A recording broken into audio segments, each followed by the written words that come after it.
Hello दोस्तों, आप सभी का स्वागत है मॉडर्न क्लासरूम में। आज है 5 नवंबर और आज के इस क्लास में हम करंट अफेयर्स के क्वेश्चन को डिस्कस करने वाले हैं। आप सभी को प्यार भरा गुड मॉर्निंग। चलिए आज की क्लास को हम स्टार्ट करते हैं। पहला प्रश्न हो जाएगा हमारा, भारत के किस शहर को साहित्य के क्षेत्र में योगदान के लिए यूनेस्को रचनात्मक शहरों की सूची में जोड़ा गया है? ग्वालियर, मुंबई, कोझिकोड या कोलकाता? इसमें आपका सही आंसर हो जाएगा ऑप्शन नंबर सी, कोझिकोड को यूनेस्को रचनात्मक शहरों की सूची में जोड़ा गया है। केरल में कोझिकोड और मध्य प्रदेश में ग्वालियर को यूनेस्को द्वारा मान्यता दी गई है और प्रतिष्ठित रचनात्मक शहरों की सूची में शामिल किया गया है। यूनेस्को ने इस मान्यता की घोषणा 31 अक्टूबर को की, जिसे विश्व शहर दिवस के रूप में मनाया जाता है। चलिए आगे देखते हैं क्वेश्चन नंबर दूसरा क्या कह रहा है।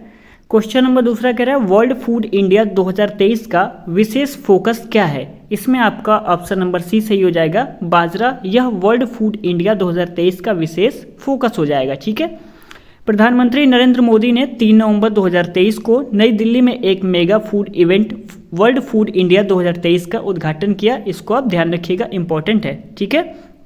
चलिए आगे देखते हैं। क्वेश्चन नंबर तीसरा कह रहा है, नंदिनी दास की पुरस्कार विजेता पुस्तक का शीर्षक क्या है? इसमें आपका सही आंसर हो जाएगा option number C, courting India, England, Mughal India and the origins of empire.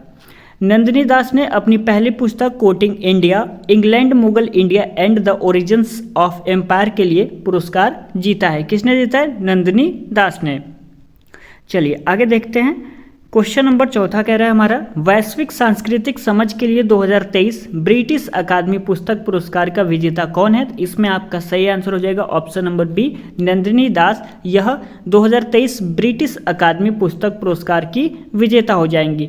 Bharat में जन्मी लेखिका नंदिनी दास ने वैश्विक सांस्कृतिक समझ के लिए 2023 ब्रिटिश अकादमी पुस्तक पुरस्कार जीता है। ठीक है। किसने जीता है? नंदिनी दास ने 2023 ब्रिटिश अकादमी पुस्तक पुरस्कार जीता है। क्वेश्चन नंबर 5वां कह रहा है हमारा, किसे हाल ही में दूसरे रोहिणी नैयर पुरस्कार से सम्मानित किया गया है? क्वेश्चन कह रहा है, किसे हाल ही में दूसरे रोहिणी नैयर पुरस्कार से सम्मानित किया गया है? राजीव कुमार, सचिन तेंदुलकर, कपिल देव या दीनानाथ राजपूत? तो इस प्रश्न का आपका सही आंसर हो जाएगा option number D, Dinanath Rajput को हाल ही में दूसरे रोहिणी नैयर पुरस्कार से सम्मानित किया गया है। आइए इनके बारे में कुछ जान लेते हैं।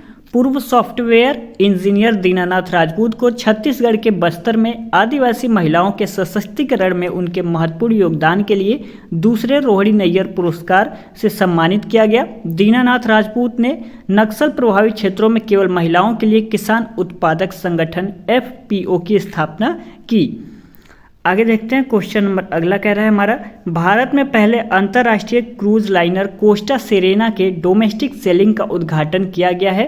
किसके द्वारा किया गया है ये जानना है, तो क्वेश्चन नंबर 6 का आंसर हो जाएगा option number A, Sarbananda Sonowal.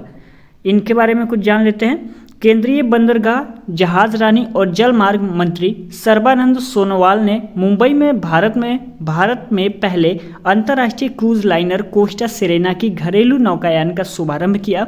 हाल ही में संपन्न ग्लोबल मैरीटाइम इंडिया समिट 2023 में भी साल 2047 तक भारत में 50 मिलियन क्रूज यात्रियों के लक्ष्य पर चर्चा की गई है। इस तरह की क्रूज पहले देखो अपने देश का हिस्सा है। ठीक है। एक बार फिर से मैं इस प्रश्न का आंसर आपको बता देता हूं। भारत में पहले अंतर्राष्ट्रीय क्रूज लाइनर कोस्टा सेरेना के डोमेस्टिक सेलिंग का उद्घाटन किसने किया है? तो सर्बानंद सोनोवाल ने किया है। आपको ये ध्यान रखना है। केंद्रीय बंदरगाह, जहाजरानी और जल मार्ग मंत्री सर्बानंद सोनोवाल ने मुंबई में भारत में पहले अंतर्राष्ट्रीय क्रूज लाइनर कोस्टा सेरेना की घरेलू नौकायान का शुभारंभ किया है।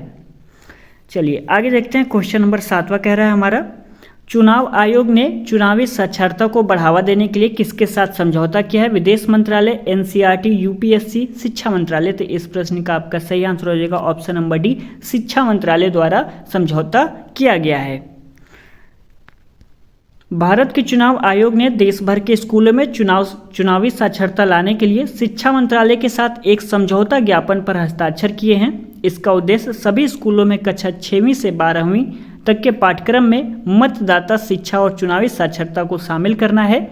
MOU के तहत NCERT स्कूली पाठ्यपुस्तकों में चुनावी साक्षरता से जुड़े स्टडी मटेरियल शामिल किया जाएगा और राज्य शिक्षा बोर्डों को भी इसका पालन करने की सलाह दी जाएगी। चलिए आगे देखते हैं क्वेश्चन नंबर 8वां क्या कह रहा है हमारा।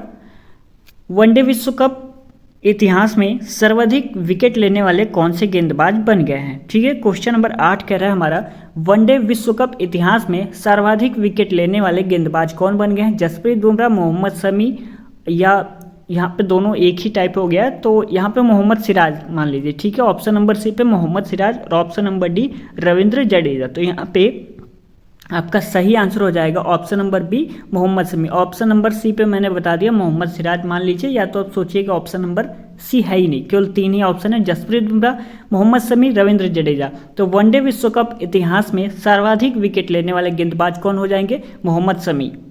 और इस समय इंडिया के जो भी बॉलर हैं काफ़ी ज़्यादा फॉर्म में चल रहे हैं, आपने तो मैच देखा ही होगा। चलिए आगे देखते हैं, मोहम्मद शमी तो अलग लेवल के परफॉर्मेंस दिखा रहे हैं। तेज गेंदबाज मोहम्मद शमी विश्व कप इतिहास में भारत की ओर से सबसे अधिक विकेट लेने वाले गेंदबाज बन गए हैं। इस मामले में उन्होंने भारत के पूर्व दिग्गज गेंदबाज जहीर खान और जवागल श्रीनाथ को पीछे छोड़ा, जिनके नाम 44 विकेट दर्ज थे। उसके बाद इस लिस्ट में तेज गेंदबाज जसप्रीत बुमराह का नाम आता है, जिन्होंने अभी तक 33 विकेट लिए हैं। वर्ल्ड कप इतिहास में सर्वाधिक विकेट की बात करें तो यह रिकॉर्ड ऑस्ट्रेलिया के पूर्व तेज गेंदबाज ग्लेन मैकरा के नाम दर्ज है, जिन्होंने 71 विकेट लिए हैं। आजकल इंडिया की बैटिंग से ज़्यादा बॉलिंग देखने में काफ़ी ज़्यादा मज़ा आ रहा है, खासतौर पर मोहम्मद शमी का। कमेंट करके बताइएगा आप मैच देख रहे हैं या नहीं देख रहे हैं विश्व कप का। चलिए आगे देखते हैं, क्वेश्चन नंबर 9 क्या कह रहा है हमारा। भारत ने हाल ही में किस देश के साथ मोबिलिटी एंड माइग्रेशन एग्रीमेंट पर हस्ताक्षर किए हैं। तो इस प्रश्न का आपका सही आंसर हो जाएगा सी, इटली। भारत और यूरोपीय देश इटली ने हाल ही में मोबिलिटी एंड माइग्रेशन एग्रीमेंट पर हस्ताक्षर किए हैं। विदेश मंत्री डॉक्टर एस जयशंकर ने रोम में इटली के उप प्रधानमंत्री और विदेश मंत्री के साथ एक सार्थक बैठक की थी। ठीक है, विदेश मंत्री आपके कौन हो जाएंगे, डॉक्टर एस जयशंकर, ये आप ध्यान रखिएगा। चलिए आगे देखते हैं, क्वेश्चन नंबर 10 क्या कह रहा है हमारा। वर्ल्ड फूड इंडिया 2023 के दूसरे संस्करण का उद्घाटन किसने किया है। नरेंद्र मोदी, अमित शाह, राजनाथ सिंह या आर.के. सिन्हा ने। तो इस प्रश्न का सही आंसर हो जाएगा option number A, Narendra Modi ने किया है। प्रधानमंत्री नरेंद्र मोदी ने वर्ल्ड फूड इंडिया 2023 के दूसरे संस्करण का उद्घाटन किया। इसका आयोजन 3 से 5 नवंबर तक नई दिल्ली में किया जा रहा है। पीएम मोदी ने वर्ल्ड फूड इंडिया 2023 के हिस्से के रूप में फूड स्ट्रीट का भी उद्घाटन किया। खाद्य प्रसंस्करण उद्योग मंत्रालय ने 2017 में वर्ल्ड फूड इंडिया का पहला संस्करण लॉन्च किया था।